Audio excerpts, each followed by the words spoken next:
నిలబెట్టుకోవడం కోసం దేశవ్యాప్తంగా 9వ తారీఖున సమ్మె జరుగుతుంది.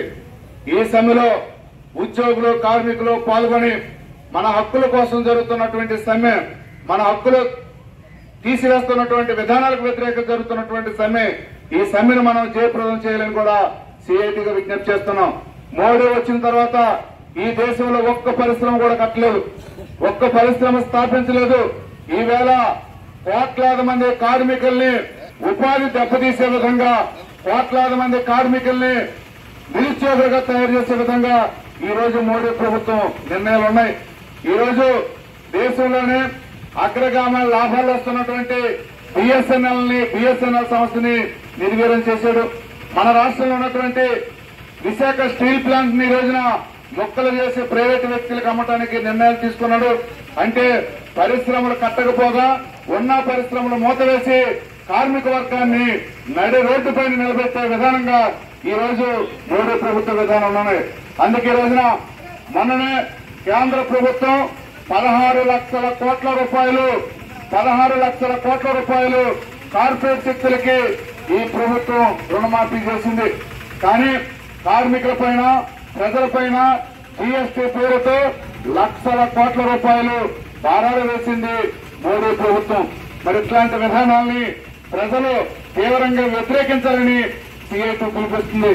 మన రాష్ట్రంలో కూటమి ప్రభుత్వం గతంలో జగన్మోహన్ రెడ్డి ప్రజల్ని, కార్మికుల్ని పట్టి పీడించుకుంటున్నాడు, స్వేచ్ఛ లేకుండా ఉంది అని చెప్పినటువంటి చంద్రబాబు నాయుడు ప్రభుత్వం ఈ రోజు కేబినెట్ లో 450 కోట్ల విధానాలను ఆమోదించడం ద్వారా కార్మిక వర్గానికి మీరు ఏం సమాధానం చెప్పదలుచుకోనని సిఐటి ప్రశ్నిస్తుంది.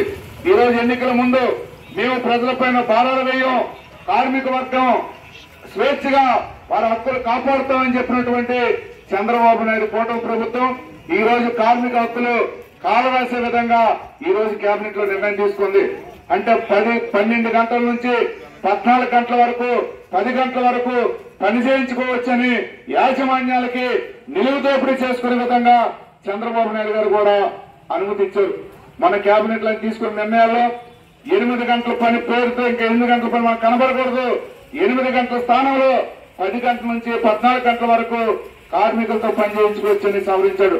అలాగే మోడీ తీసుకొచ్చినటువంటి 450 కోట్లు ఉన్నటువంటి అన్ని చట్టాలను కూడా కేబినెట్ ఆమోదించింది. అందుకే కార్మికులారా, మనమందరం కూడా ఈ కూటమి ప్రభుత్వ విధానాలను కూడా వ్యతిరేకించాలి. ఎక్కడైనా, ఏ పరిశ్రమలైనా, ఎప్పుడైనా లేబర్ కోడ్ల అమలుగా ప్రయత్నిస్తే సంఘటితంగా ఎదుర్కోవాలని సిఐటి సందర్భంగా పిలుపుస్తుంది. అందుకే రానున్న రోజుల్లో కార్మికుల హక్కులు కాపాడుకోవడం కోసం పోరాటాలు తప్ప వేరే మార్గం లేదు. కాబట్టి రానున్న రోజుల్లో జరుగుతున్నటువంటి పోరాటాల్లో కార్మిక వర్గం పెద్ద ఎత్తున పాల్గొని జయప్రదం చేయాలని ఈ సందర్భంగా కార్మిక వర్గాన్ని పిలుపునిస్తూ నాకు ఈ అవకాశం ఇచ్చిన మీ అందరికీ ధన్యవాదాలు తెలియజేస్తూ ముగిస్తున్నాం. ఇప్పుడు రేపు 9వ తేదీన జరగబోయేటువంటి సమ్మె, దాని ఉద్దేశాన్ని తెలియజేస్తూ జిల్లా అంతా మొన్న తాడేపల్లిగూడెంలో ప్రారంభమైనటువంటి ప్రచార యాత్ర మొత్తం ఈ మండలాలన్నీ తిరుగుతూ ఈరోజు భీమవరంలో మళ్ళీ ప్రారంభమవుతుంది. భీమవరం తాలూకా అంతా కూడా ఈరోజు జరగడం అనేటువంటి జరుగుతుంది. ముఖ్యంగా ఈ సమ్మె ఈరోజు జరుపుకోవాల్సినటువంటి పరిస్థితి ఎందుకు వచ్చింది? ఒక పక్క కేంద్ర ప్రభుత్వం పండగ చేసుకుంటుంది. 11 ఏళ్ల కాలంలో నేను అధికారంలోకి వచ్చిన తర్వాత సుసంపన్నం చేసేసాను ఈ దేశాన్ని అని నరేంద్ర మోడీ గారు చెబుతున్నాడు. బీజేపీ వాళ్ళు, కేంద్ర ప్రభుత్వానికి సంబంధించినటువంటి పెద్దలందరూ కూడా ఆ పండుగలో పాల్గొంటున్నారు. మన రాష్ట్రానికి సంబంధించినటువంటి కూటమి ప్రభుత్వం కూడా ఆ పండుగలో పాల్గొనడానికి సిద్ధంగా ఉంది. మరి ఒక పక్కన పాలకులు అలా చెబుతూ ఉంటే నిజంగా జరుగుతున్నది ఏంటి అనేటువంటి మనం పరిశీలన చేస్తే, ఇవాళ మీరు 11 ఏళ్ళు పరిపాలన బాగున్నట్టయితే రైతాంగం ఆత్మహత్యలు ఎందుకు తగ్గలేదు? నీ 11 ఏళ్ల పరిపాలన బాగున్నట్టయితే నిరుద్యోగ సమస్య ఎందుకు పరిష్కారం కాలేదు? ఇంకా పెరుగుతూ ఉంది. నీ 11 ఏళ్ల పరిపాలన బాగున్నట్టయితే ఈ రోజుకి కూడా మంచినీళ్లు దొరకనటువంటి ప్రాంతాలు చాలా ఉన్నాయి. నీ పరిపాలన బాగున్నట్టయితే ఈ రోజుకి కూడా ఇళ్ల స్థలాలు లేని వాళ్ళు ఇంకా ఇబ్బందులు పడతా ఉన్నారు. ధరలు 100 రోజుల్లో ధరలు తగ్గిస్తానని చెప్పినటువంటి నువ్వు ఈవేళ 11 ఏళ్ళు అయినప్పటికీ కూడా ఆ ధరల మీద అదుపు చేయలేనటువంటి పద్ధతిలో ప్రభుత్వం ఉంటే నువ్వు పండగ చేసుకోవడంలో ఉద్దేశం ఏంటి అని ఈరోజు కార్మిక వర్గం ప్రశ్నిస్తా ఉంది. అందువల్ల ప్రభుత్వం తనకి సంబంధించినటువంటి మీడియాలో తన ఇష్టానుసారంగా అబద్ధాలని కట్టుకథల్ని ప్రజల ముందు ఉంచడానికి సిద్ధపడతా ఉంది. కానీ వాళ్ళ కష్టాలు అనిపిస్తున్నటువంటి పేదలు కార్మిక సంఘాల నేతృత్వంలో 9వ తేదీన సమ్మెకి సిద్ధమవుతా ఉన్నారు. అందువల్ల ఈ సమ్మె, రేపు జరగబోయేటువంటి సమ్మె ఈ కేంద్ర ప్రభుత్వానికి, మన రాష్ట్రంలో ఉన్నటువంటి కూటమి ప్రభుత్వానికి కనువిప్పు కావాలి.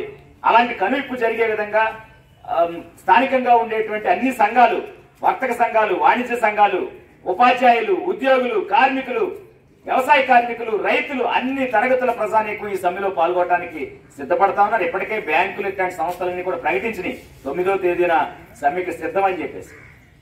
అందువల్ల రేపు జరగబోయేటువంటి సమ్మెలో మనం అంతా పెద్ద ఎత్తున పాల్గొనాలి. ఈ ప్రభుత్వానికి కనువిప్పు కలిగేలాగా ఈ సమ్మె జరగాలని చెప్పేసి తెలియజేస్తూ సెలవు. 9వ తారీఖున దేశవ్యాప్త సమ్మెలోకి వెళ్తున్నాం.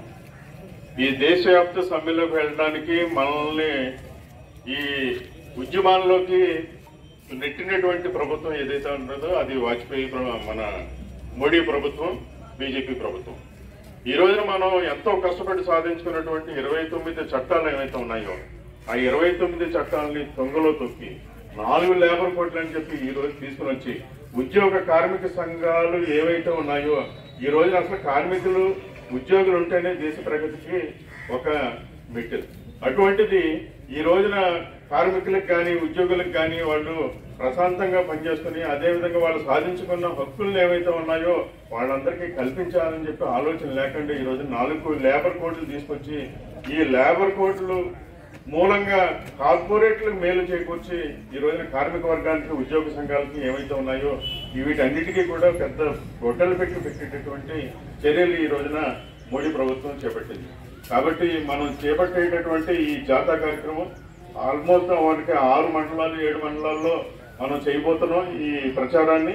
అదేవిధంగా మనకి తెలిసిన ప్రజానీకం, మన సోదరులు, అలాగే మన మిత్రులు అందరి దగ్గరికి కూడా ఈ విషయాలన్నీ కూడా మనం తీసుకెళ్లి మనం చేపట్టబోయే 9వ తారీఖు దేశవ్యాప్త సమ్మెను మనందరం కూడా జయప్రదం చేయాలని చెప్పి కోరుతూ ఈ అవకాశం ఇచ్చినటువంటి మీ అందరికీ కూడా ధన్యవాదాలు.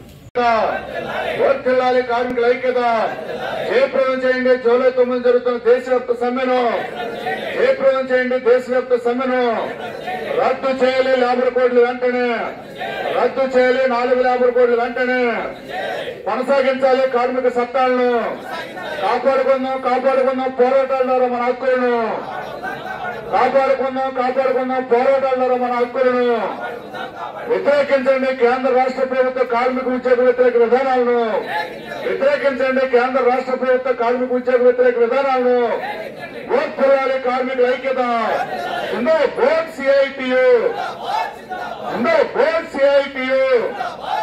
పరిష్కరించాలి. కార్మికుల సమస్యలు అమలు చేయాలి. హమాలీ కార్మిక సమగ్ర కార్మిక చట్టాన్ని అమలు చేయాలి. కార్మిక చట్టాన్ని అమలు చేయాలి. పిఎఫ్పిఎస్ఏ సౌకర్యాల్ని ఉద్యోగ భద్రత సిఐటియు జయప్రదం చేయండి. 9వ తారీఖు జరుగుతున్న దేశవ్యాప్త సమ్మెను పాల్గొనండి. సమ్మెలో మీరంతా ఒకసారి